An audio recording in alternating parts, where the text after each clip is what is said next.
안녕 3학년. 자, 이번 시간은 교과서 254쪽에서 259쪽 사람의 유전 연구 방법 그리고 상염색체에 의한 유전에 대해서 살펴보겠습니다. 자, 우선 학습 목표는 사람의 유전 연구 방법이 어떤 것이 있는지 설명할 수 있고 사람의 유전 형질의 특징을 말할 수 있다. 그리고 가계도를 이용해서 상염색체에 의한 유전을 설명할 수 있다입니다. 자, 먼저 사람의 유전 형질의 특징은 대립 형질이 뚜렷하지 않는 경우가 많다. 그리고 인위적으로 교배할 수 없다.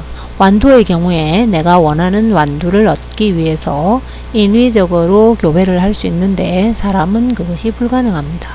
그리고 한 세대가 깁니다. 한 세대가 평균해서 한 30년 정도 되고 자손의 수도 적습니다.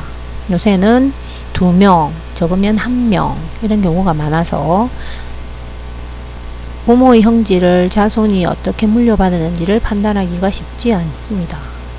자, 따라서 이런 사람 유전 형질의 특징 때문에 완두의 연구 방법과 사람의 연구 방법은 달라야 됩니다. 그래서 사람의 유전 연구 방법은 첫 번째, 가계도 조사라는 게 있습니다. 즉 특정 형질을 가지고 있는 가계에서 형질이 어떻게 유전되는지를 알아보는 방법입니다. 쉽게 이야기하면 나로부터 부모님은 어떤 특징을 가지고 있었고 그 부모님의 부모님, 즉 할아버지 할머니는 어떤 특징을 가지고 있었는지 반대로 거꾸로 올라가서 가계도를 그려서 분석하는 방법입니다. 이때 가계도는 이제 그리는 방법이 남자는 네모, 여자는 동그라미, 그리고 결혼을 했을 경우에는 수평선을 긋습니다. 그리고 부모 사이에 자손이 태어났을 때는 수직으로 선을 내려서 자손의 수만큼 가지수를 늘려주는 것입니다. 자, 예를 들면 자, 사람의 이마가 V자형도 있고 일자형도 있는데 자, 그런 어떤 집안의 가계도입니다. 만약 내가 일자형 이마를 가진 남자입니다. 그러면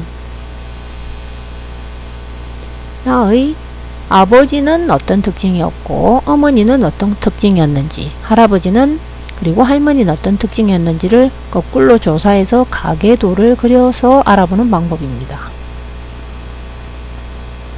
자, 또 다른 사람 유전 연구 방법은 쌍둥이를 연구하는 것입니다. 쌍둥이는 크게 일란성 쌍둥이와 이란성 쌍둥이가 있는데 일란성의 경우에는 난자 하나와 정자 하나가 수정을 해서 수정란이 처음 발생할 때 둘로 나뉘어져서 각각 발생하는 것이라서 유전 정보가 똑같습니다.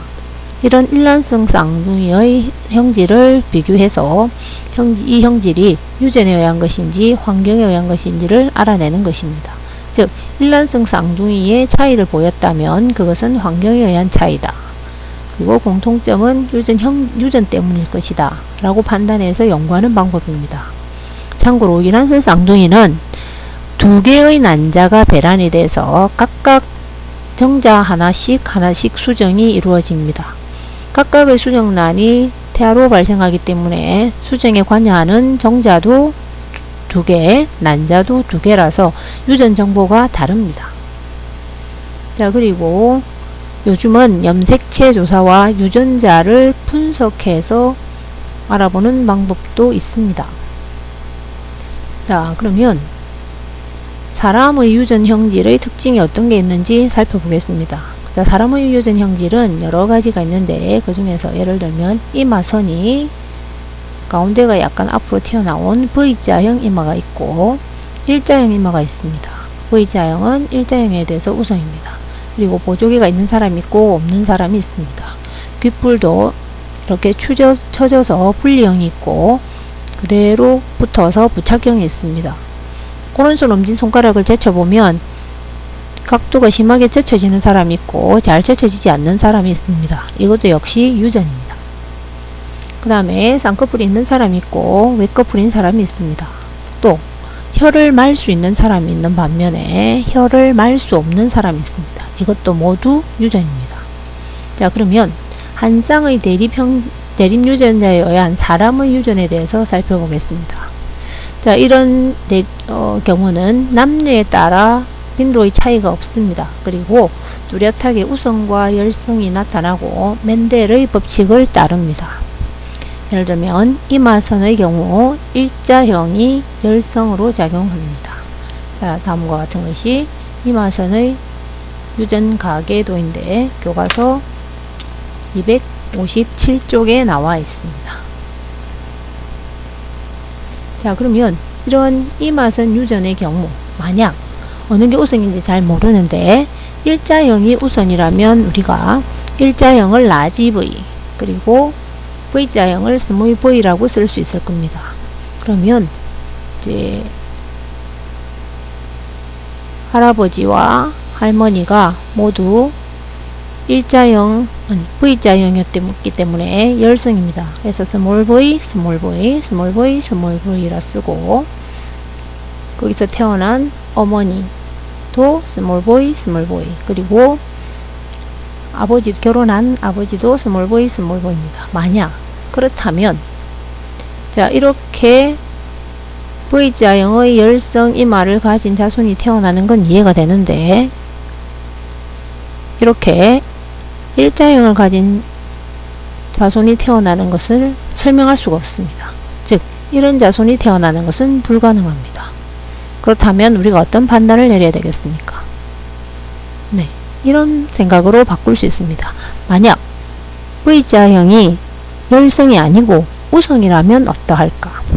자, V자형 이마가 우성이라면 V자형을 라지 V라고 우리가 유전자형을 표현할 수 있고 일자형을 스몰 V라고 표현할 수 있을 것입니다. 그러면 자, 이게 나라고 봤을 때 나는 V자형의 부모 사이에서 일자형의 아들이 태어난 것입니다.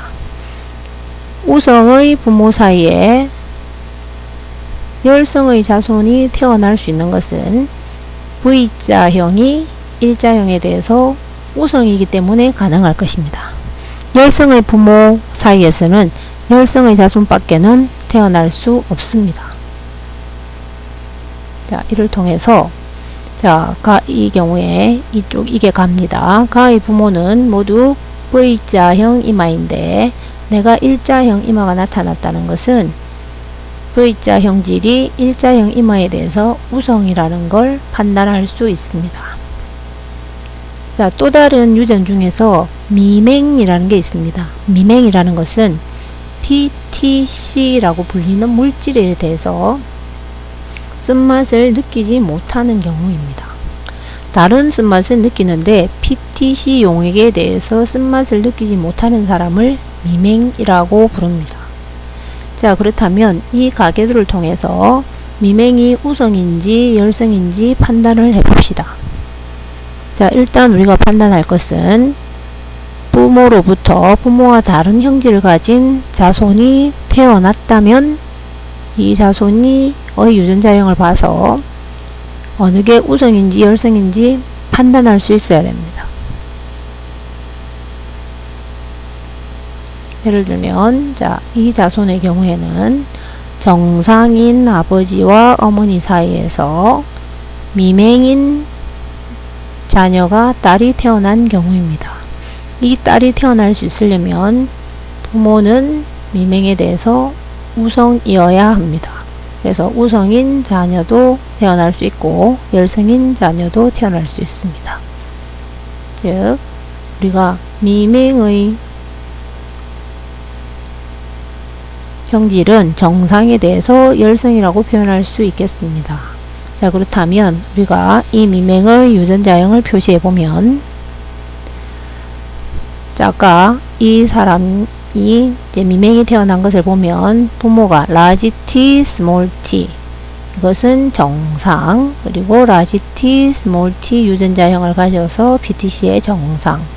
자, 이 두 부모 사이에서 미맹인 자녀가 태어났으니까 이 미맹은 스몰 t와 스몰 t를 물려받아서 미맹인 자손이 태어날 것입니다. 근데 이 동그라미 안에 있는 자손은 라지 t라서 정상인지 라지 t, 스몰 t라서 정상인지는 정확히 판단할 수 없습니다.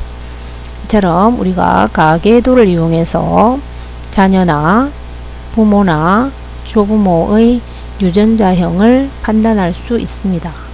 자, 이처럼 이마선 유전과 미맹 유전의 특징은 멘델의 유전 법칙을 그대로 따르는 것이고, 이 유전자가 상염색체 위에 있습니다. 인간은 총 46개의 염색체가 있고 그 중에 44개가 상염색체이고 2개가 성염색체라고 이미 배웠습니다. 자, 이런 유전자는 성과 관련 없이, 즉 남녀 차이 없이 동일하게 나타나는 특징입니다. 그리고 대립형질이 뚜렷해서 일자형임한지 V자형임한지 판단하기가 쉽고 미맹인지 아닌지 판단하기가 쉽습니다. 즉 그 형질을 쉽게 구별할 수 있습니다. 자, 그 다음에 우리가 유전 중에서 가장 관심을 가지고 있는 유전 형질이 아마 혈액형일 것입니다. 그래서 ABO식 혈액형의 유전에 대해서 살펴보겠습니다. 특이하게 혈액형의 경우에는 대립 유전자가 2개가 아닙니다. 즉 혈액형이 A, B 이게 아니고 A도 있고 B도 있고 O도 있습니다. 그래서 대립형질이 한 쌍, 즉 2개가 아니고 3개 이상이 될 때는 우리가 복대립 유전이라고 표현합니다. 자, 그러면 이 ABO식 혈액형에서 대립 유전자 사이의 우열 관계를 비교해 보면 A와 B 사이에는 우열 관계가 뚜렷하지 않습니다. 그리고 이 A와 B는 모두 O에 대해서는 우성으로 작용합니다. 다시 보면, 자, 우리가 A형인 사람의 유전자형은 2가지가 있을 수 있습니다. A라서 A인 사람, 그리고 O인 경우에는 A가 O에 대해서는 우성이기 때문에 역시 혈액형 A형을 가집니다. B형도 마찬가지로 B라서 B형이 있고 BO라서 B형이 있습니다. 근데 AB형은 AB 유전자 밖에 가질 수 없습니다. 그리고 A와 B 사이에는 우열 관계가 뚜렷하지 않기 때문에 A와 B가 다 드러나서 이때는 AB형입니다. 그리고 O의 경우에는 둘 다 열성이라서 O형으로 나타나게 됩니다. 자, 예를 들어 본다면, 자, 아버지가 A형이고 어머니가 B형입니다. 그러면 이 중에서 아버지가 AO의 유전자를 가진 A형이고 어머니가 BO의 유전자를 가진 B형이라면 이 두 부모 사이에는 모두 4가지 혈액형의 자손이 태어날 수 있습니다. 즉 A와 B가 결합해서 AB형의 자녀, 또는 A가 O와 결합해서 A형의 자녀, 그 다음에 B와 O가 결합해서 BO인 자녀, 그리고 O와 결합해서 O형인 자녀가 나올 수 있습니다. 근데 만약에 아버지가 A형이고 엄마가 BO라면 O형인 자녀는 태어날 수 없겠지요. 자, 이처럼 다양한 유전자의 부모 사이에 나타나는 자손의 혈액형 가능성은 수업 시간에 좀 더 살펴보도록 하겠습니다. 근데 이때까지 배운 유전 형질과는 달리 사람의 키나 몸무게, 피부색 등은 어느 하나의 한 쌍의 대립 유전자가 관여하는 게 아니고 여러 쌍의 대립 유전자가 관여하기 때문에, 자, 이런 경우를 다인자 유전이라고 하고, 이 경우에는 뚜렷하게 무엇으로부터 이 유전 형질이 결정되었는지 판단하기가 쉽지 않은 경우도 있습니다. 자, 관련된 자세한 내용은 수업 시간에 더 자세히 살펴보겠습니다.